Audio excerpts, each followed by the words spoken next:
ಈಗ ಒಂದು ಸ್ವಲ್ಪ ಹೊರಬೇಕ್ರಿ ಅವನಿಗೆ.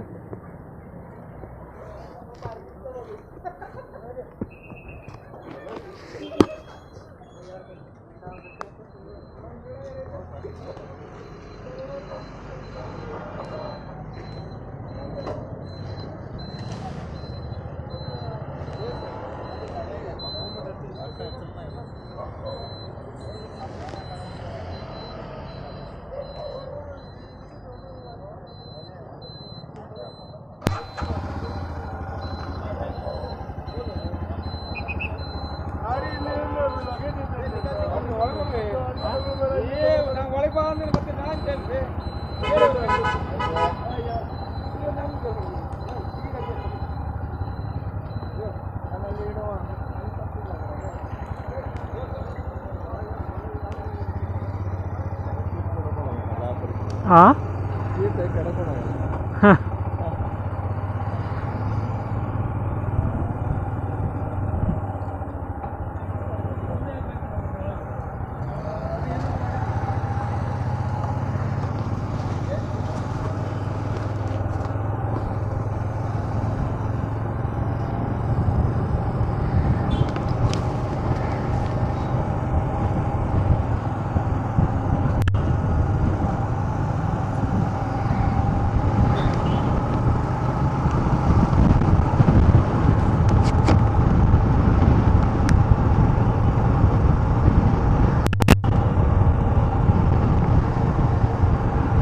Indraprastha to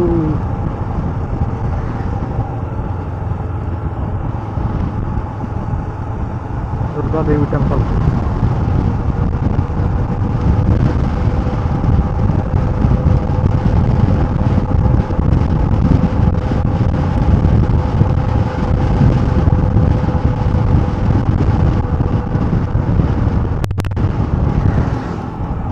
Residence.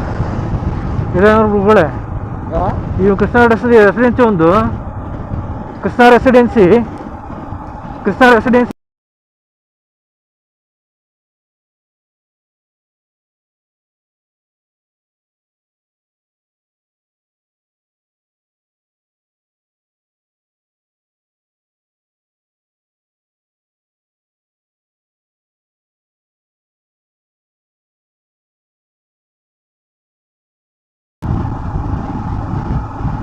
ಟೇಸ್ಟ್ ಚೆನ್ನಾಗಿರುತ್ತೆ.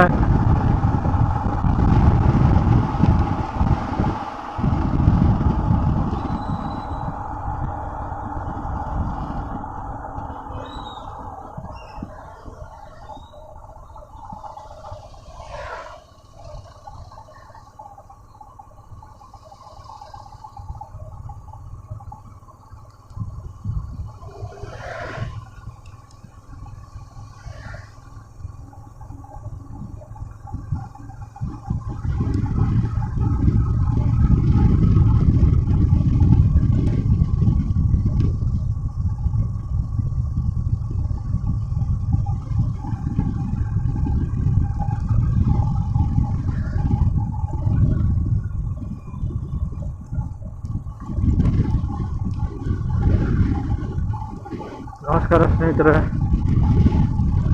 ನಾವು ಯಲ್ಲಾಪುರ ರೀಚ್ ಆಗಿದ್ವಿ. ಯಲ್ಲಾಪುರಲ್ಲಿ ಒಂದು ಬ್ರೇಕ್ ತಗೊಂಡ್ವಿ ಟಿಫಿನ್ಗೋಸ್ಕರ. ಇಂದ್ರಪ್ರಸ್ಥ ಹೋಟೆಲ್ ಯಲ್ಲಾಪುರ ಅಲ್ಲಿ ನಾನು ರವಿ ಲೈಟಾಗಿ ಟಿಫಿನ್ ಮಾಡಿಕೊಂಡು ಸ್ವಲ್ಪ ಅಲ್ಲೇ ಪಕ್ಕ ಹಂಚ್ ಶಾಪಲ್ಲಿ ಸ್ವಲ್ಪ ಶಾಪಿಂಗ್ ಮಾಡ್ಕೊಂಡು ಇವಾಗ ಕವಡೆಗೆರೆ ದುರ್ಗಾ ಟೆಂಪಲ್ ಹತ್ರ ಹೋಗ್ತಿದ್ವಿ. ಇವತ್ತು ಎಷ್ಟು ರಶಪ್ಪ ಅಂದರೆ ಇಂದ್ರಪ್ರಸ್ಥ ಫುಲ್ ರಶ್, ನಿಂತ್ಕೊಳೋಕ್ಕೆ ಜಾಗ ಇಲ್ಲ. ನಿಂತ್ಕೊಳ್ಳೋದು ನಿಂತ್ಕೊಳ್ಳೋಕ್ಕೆ ಜಾಗ ಇಲ್ಲ, ಅಷ್ಟೊಂದು ರಶ್. ಯಾಕಂದ್ರೆ 3 days ಹಾಲಿಡೇ ಅಲ್ವಾ, ಎಲ್ಲರೂ ಟೂರ್ ಹೋಗ್ಬೇಕಂತ.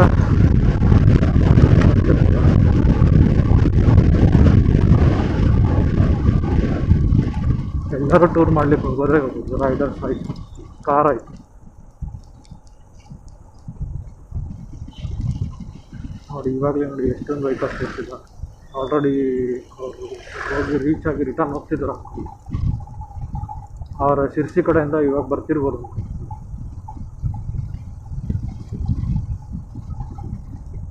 ಬಟ್ ಫುಲ್ ರಶ್ ಅಂದರೆ ಹೆವಿ ರಶ್.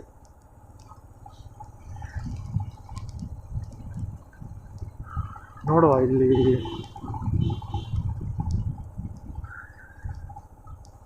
ದುರ್ಗಾ ಟೆಂಪಲಲ್ಲಿ ರಶ್ ಇರುತ್ತೋ. ದುರ್ಗಾ ಟೆಂಪಲ್ ಮುಗಿಸ್ಕೊಂಡು ನೆಕ್ಸ್ಟ್ ಗಂಟೆ ಗಣೇಶಲ್ಲಂತೂ ರಶ್ ಇದ್ದೇ ಇರುತ್ತೆ. ಎಷ್ಟಾಯಿತು ಟೈಮು? 10:30, 10:30 ಆಯಿತು ಆಲ್ರೆಡಿ. ರಶ್ ಇದ್ದೇ ಇರುತ್ತೆ. ನೋಡುವ ಏನಾಗುತ್ತೆ. ನಮ್ಗೆ ಲೇಟ್ ಆಗಿದ್ದು ಎಲ್ಲಿ ಅಂತಂದರೆ ಇಲ್ಲ ಟಿಫನ್ ಮಾಡೋಕ್ಕೆ ಕೂತಿದ್ವಲ್ಲ ಅಲ್ಲೇ ಫಸ್ಟ್ ನಿಂತ್ಕೊಂಡು ಒಂದು 20 ಮಿನಿಟ್ಸ್ ನಿಂತ್ಕೊಂಡಿದ್ವಿ ಪ್ಲೇಸ್ ಸಿಗಲಿ ಅಂತ. ಪ್ಲೇಸ್ ಸಿಕ್ಕಾಗಿದ್ಮೇಲೆ ಕೊಡ್ಲಿಕ್ಕೆ ಒಂದು ಅರ್ಧ ಗಂಟೆ ಮಾಡಿದ್ರು. ಅಲ್ಲೇ 1 ಗಂಟೆ ನಮ್ಮದು ಟೈಮ್ ಹೋಯ್ತು. 10:30, 9:50 ಏನೋ ಇದ್ವಿ ಅನ್ಸುತ್ತೆ. 9:50 ಇದ್ವಿ.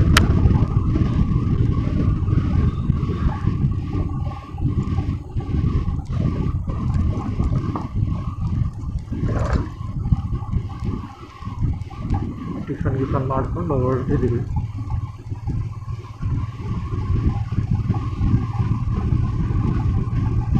ಇದ್ರ ಮುಂದೆ ಹೊಂಟ್ರೆ ಸ್ವಲ್ಪ ಸೈಡ್ ಕೊಡಂಗಿಲ್ಲ ಅನಿಸುತ್ತೆ. ನಾವೇ ಓವರ್ಟೇಕ್ ಮಾಡ್ಕೊಂಡು ಹೋಗ್ಬೇಕು. ರಸ್ತೆ ಬೇರೆ ಸರಿ ಇಲ್ಲ ಅಷ್ಟೊಂದು.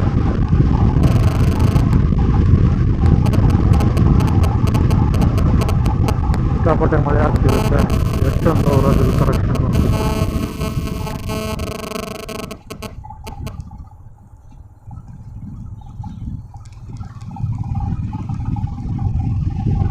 ಈ ಥರ ಕರ್ವಿನಲ್ಲಿ ಮಜಾ ಬರುತ್ತೆ ತಿರುಗಾಡಲಿಕ್ಕೆ.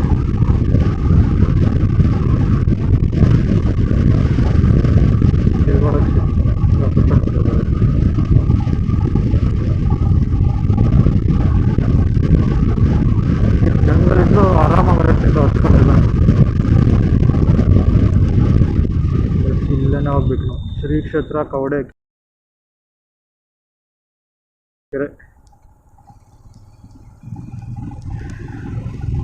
ನನ್ನ ಎಲ್ಲ ಯೂಟ್ಯೂಬ್ ಚಾನಲ್ ಸ್ನೇಹಿತರಿಗೆ ಕವಡೆಕೆರೆಗೆ ಸ್ವಾಗತ.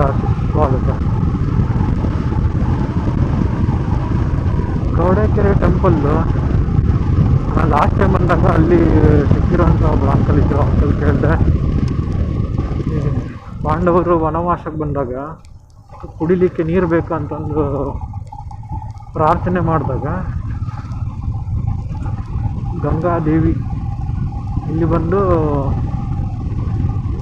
ಅವ್ರಿಗೆ ನೀರಿನ ವ್ಯವಸ್ಥೆ ಮಾಡಿಕೊಟ್ರಂತೆ. ಮಾಡಿಕೊಟ್ಟಾಗಿದ್ಮೇಲೆ ಅಲ್ಲಿನೇ ಒಂದು ಅದೇ ದೇವಿ ಒಂದು ದೇವಸ್ಥಾನ ಚಿಕ್ಕದಾಗಿ ಕಟ್ಟಿದ್ರು ಅಂತ ಅವಾಗ ಕಟ್ಟಿದ್ದು. ಅದು ಹಾಗೆ ನಂತರ ಕಾಲಕ್ರಮೇಣ ಜೀರ್ಣೋದ್ಧಾರ ಮಾಡಿ ಚೆನ್ನಾಗಿರುವಂಥ ದೊಡ್ಡ ಟೆಂಪಲ್ ಕಟ್ಟಿದ್ದಾರೆ. ಚೆನ್ನಾಗಿದೆ. ಟೂರಿಸ್ಟ್ ಪ್ಲೇಸ್ ಕೂಡ ಹೌದು, ಶಕ್ತಿಪೀಠ ಕೂಡ ಹೌದು. ಶಕ್ತಿಪೀಠ ಕೂಡ ಅಂತಲೇ ಹೇಳ್ಬೋದು. ನೋಡಿ ಇದೇ ಕವಡೆಕೆರೆ. ಎಷ್ಟು ಚೆನ್ನಾಗಿದೆ ಅಲ್ಲ, ಪ್ರಶಾಂತವಾಗಿ. ಅಲ್ಲಿಂದ ಇಲ್ಲಿವರೆಗೂ ಕೂಡ ಇದೆ ಕವಡೆಕೆರೆ. ಎಷ್ಟು ಚೆನ್ನಾಗಿದೆ ಕವಡೆಕೆರೆ ದ್ವಾರ. ನಾವಿಲ್ಲಿ ಸುಮಾರು ಸಾರಿ ಬಂದಿದ್ದೀವಿ, ಸುಮಾರು ಸಾರಿ ಇದು ಮಾಡಿದ್ದೀವಿ. ಟೂರಿಸ್ಟ್ ಆಲ್ರೆಡಿ ಇದ್ದಾರೆ, ತುಂಬ ಜನ ಇದ್ದಾರೆ ಟೂರಿಸ್ಟ್.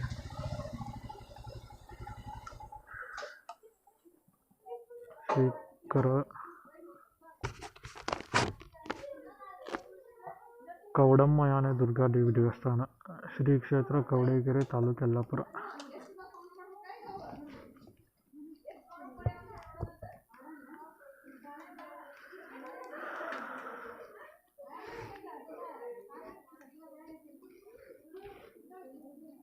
ಅಂತೂ ಕವಡೆಕೆರೆಗೆ ರೀಚ್ ಆದ್ವಿ. ಮಾಸ್ಕ್ ಎಲ್ಲ ಹಾಕ್ಕೊಂಡು ಫುಲ್ಲು ಪ್ಯಾಕ್ ಆಗಿದ್ದಾರೆ ರವಿ ಸರ್. ಇವರೇ ರವಿ ಅಂತೇಳಿ ಫುಲ್ ಪ್ಯಾಕ್ ಆಗೋರು ಅವರು. ಕವಡೆ ಕೆರೆ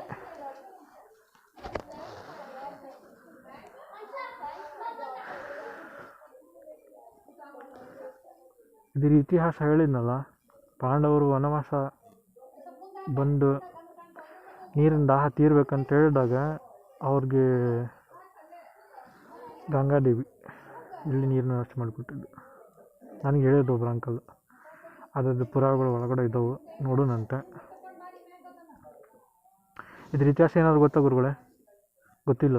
ನನಗೆ ಗೊತ್ತಿರೋಂಗೆ ಲಾಸ್ಟ್ ಟೈಮ್ ಬಂದಾಗ ಒಬ್ರು ಅಂಕಲ್ ಹೇಳಿದ್ರು, ಪಾಂಡವರು ಇಲ್ಲಿ ಬಂದಾಗ ಅವ್ರಿಗೆ ಬಾಯಾರಿಕೆ ಆಗಿತ್ತಂತೆ. ಬಾಯಾರಿಕೆ ಆದಾಗ ಅವರು ಪ್ರಾರ್ಥನೆ ಮಾಡಿ ದೇವಿಗೆ ಪ್ರಾರ್ಥನೆ ಮಾಡಿದಾಗ ಗಂಗಾದೇವಿ ಬಂದು ಇಲ್ಲಿ ನೆಲೆಸಿ ಈ ಕೆರೆ ಮಾಡಿದಾಳಂತೆ. ಈ ಕೆರೆ ಮಾಡಿ ದಾಹ ತೀರಿಸಿದಾಳೆ. ಅದು ಒಳಗಡೆ ಪುರಾವೆಗಳಿದಾವೆ ಅದರಲ್ಲಿ. Side, right side, left side ಎರಡೂ ಕಡೆನೂ ಅದು ಮಾಡಿದ್ದಾರೆ. ಯಾಕೆ ಅಂತ ಅಂಥೇಳಿ ಅದನ್ನು ನೋಡೋಣ ಗುರುಗಳೇ, ಸ್ನೇಹಿತರು, ನೋಡೋಣ. ಈಗ ಒಳಗಡೆ ದೇವಸ್ಥಾನ. ನಮಸ್ಕಾರ ಸ್ನೇಹಿತರೆ, ಐರಾ ಗ್ಲೋಬ್ ಟ್ರಾಟರ್ ಚಾನಲ್ಗೆ ಎಲ್ಲರಿಗೂ ಸ್ವಾಗತ, ಸುಸ್ವಾಗತ.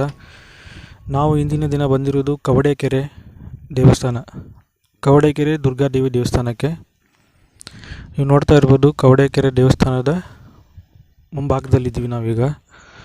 ಈ ಕವಡೆಕೆರೆಯ ಮಹತ್ವ ಏನಂತಂದರೆ, ಪಾಂಡವರು ವನವಾಸಕ್ಕೆ ತೆರಳಿ ಭೀಮಸೇನ ಹಣ್ಣು ಹಂಪಲಿಗೋಸ್ಕರ ಇಲ್ಲಿ ಬಂದಿರುವಾಗ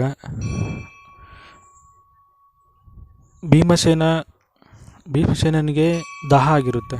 ದಾಹ ಆದಾಗ ಅಲ್ಲಿ ಕೇಳ್ಕೊಳ್ತಾ ಇರುವಾಗ ಭೀಮಸೇನಿಗೆ ಧ್ವನಿಯ ಮುಖಾಂತರವಾಗಿ ದೇವಿಯ ದರ್ಶನ ಆಗುತ್ತೆ. ಧ್ವನಿಯ ಧ್ವನಿಯ ಮುಖಾಂತರವಾಗಿ ಏನು ಹೇಳ್ತಾರೆ ಅಂತಂದರೆ, ನೀನು ಕಾಶಿಗೆ ಹೋಗಿ ಗಂಗೆಯನ್ನು ತೊಗೊಂಬಂದು ಇಲ್ಲಿನ ಸ್ಥಾಪನೆ ಮಾಡಬೇಕಂತೇಳಿ. ಭೀಮಸೇನ ಅದರ ಮಾರ್ಗವಾಗಿ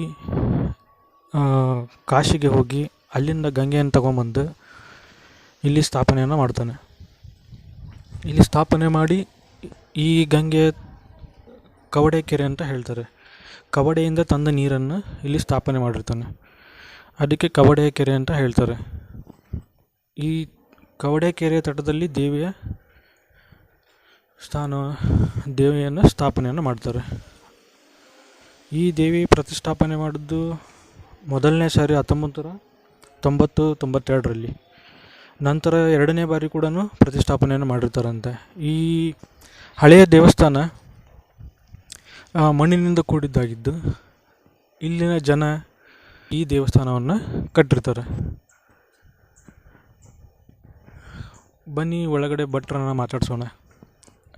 ಭಟ್ರು ಬಂದುಬಿಟ್ಟು ಗಣೇಶ್ ಭಟ್ರು ಅಂತೇಳಿ ಅವರನ್ನು ಮಾತಾಡ್ಸೋಣ. ಗಳನ್ನು ಅರಸುತ್ತ ಬಂದ ಸಂದರ್ಭ. ಇಂಪಾದ ಸಂಗೀತದ ತರಂಗದಿಂದ ಆಕರ್ಷಿತನಾದ ಭೀಮ. ಧ್ವನಿಯ ಮೂಲದಲ್ಲಿ ದೇವಿಯ ದರ್ಶನ. ಗುಹೆಯಲ್ಲಿರುವ ದೇವಿಯಿಂದ ಕಾಶಿಯ ಗಂಗೆಯನ್ನು ತರಲು ಆದೇಶ. ಗಂಗೆಯನ್ನು ಅರಸುತ್ತ ಬಂದ ಭೀಮನಿಗೆ ಕಂಡ ಕಾಶಿ. ಕಾಶಿಯಿಂದ ಕವಡಿಯಲ್ಲಿ ನೀರು ತರುತ್ತಿರುವ ಭೀಮ. ಕಾವಡಿಯ ನೀರಿನಿಂದ ಕವಡಿಕೆರೆ ನಿರ್ಮಾಣ. ನೀರಿನಿಂದ ಆವೃತವಾದ ಕೆರೆಯ ದಡದಲ್ಲಿ ಭೀಮನಿಂದ ದೇವಿಯ ಸ್ಥಾಪನೆ. ಈಗಿನ ಶ್ರೀ ಕ್ಷೇತ್ರ ಕವಡಿಕೆರೆ. ಇದು ಎಷ್ಟು ವರ್ಷಗಳಿಂದ ಇದೆ? ಪುರಾತನ. ಯಾರು ಕಟ್ಸಿರೋ ದೇವಸ್ಥಾನನ? ಅದು ಇದು ಅಲ್ಲ, ಮುಂಚೆ ಸಾರ್ವಜನಿಕರೆಲ್ಲರೂ ಸೇರ್ಕೊಂಡ್ಬಿಟ್ಟು ಈ ದೇವಸ್ಥಾನ ಮುಂಚಿದ್ದಂಗೆ ಯಾವುದೂ ಇರುವುದಿಲ್ಲಲ್ಲ.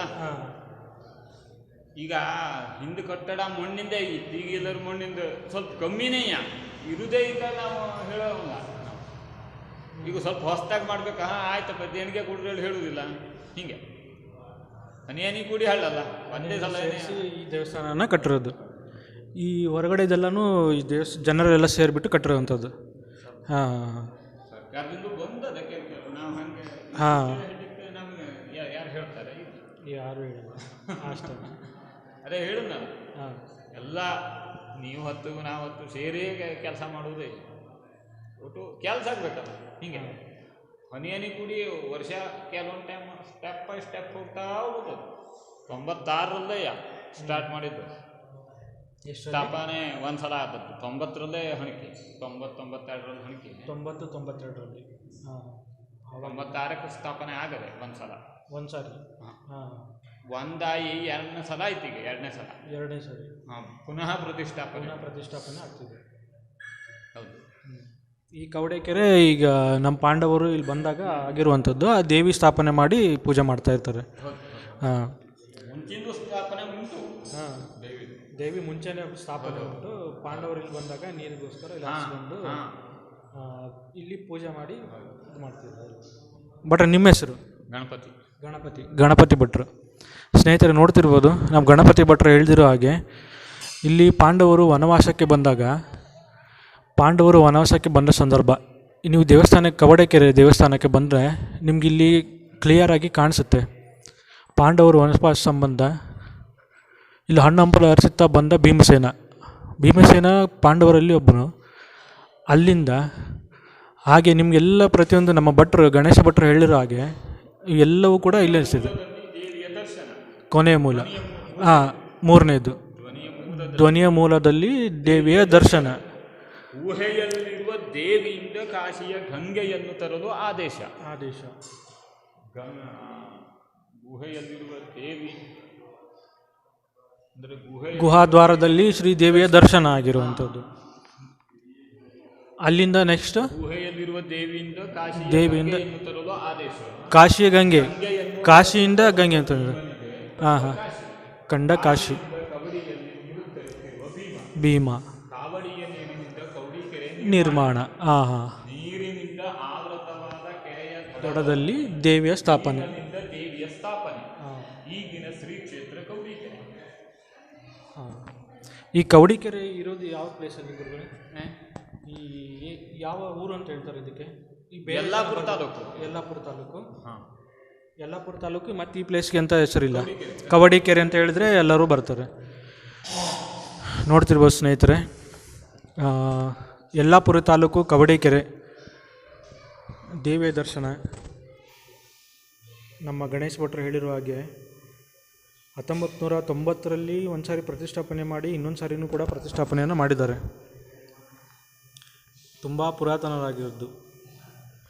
ಅದೇ ನಾವು ಹೇಳ್ತಿರುವ ಹಾಗೆ ಹಣ್ಣು ಹಂಪಲ ಅರಸುತ್ತಾ ಬಂದ ಭೀಮಸೇನ ಧ್ವನಿ ಮೂಲಕವಾಗಿ ದೇವಿಯನ್ನು ಕೇಳಿಸಿಕೊಂಡು ಅಲ್ಲಿಂದ ಗುಹಾದ್ವಾರದಲ್ಲಿ ಶ್ರೀ ದೇವಿಯ ದರ್ಶನ ಮಾಡಿಕೊಂಡು ಅಲ್ಲಿಂದ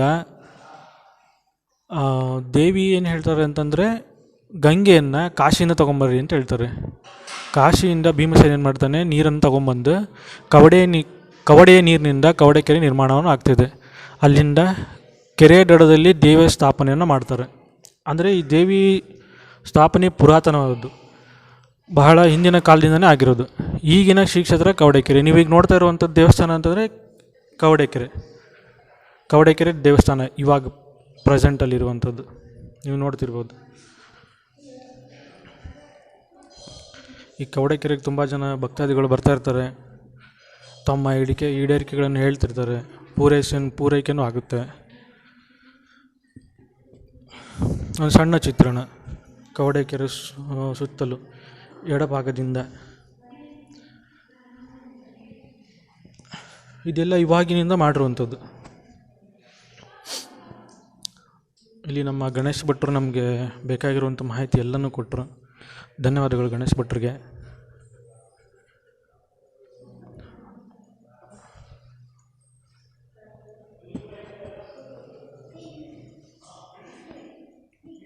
ನೋಡಿ, ಭಕ್ತಾದಿಗಳೆಲ್ಲರೂ ಬಂದು ದರ್ಶನ ತಗೊತಿದ್ದಾರೆ.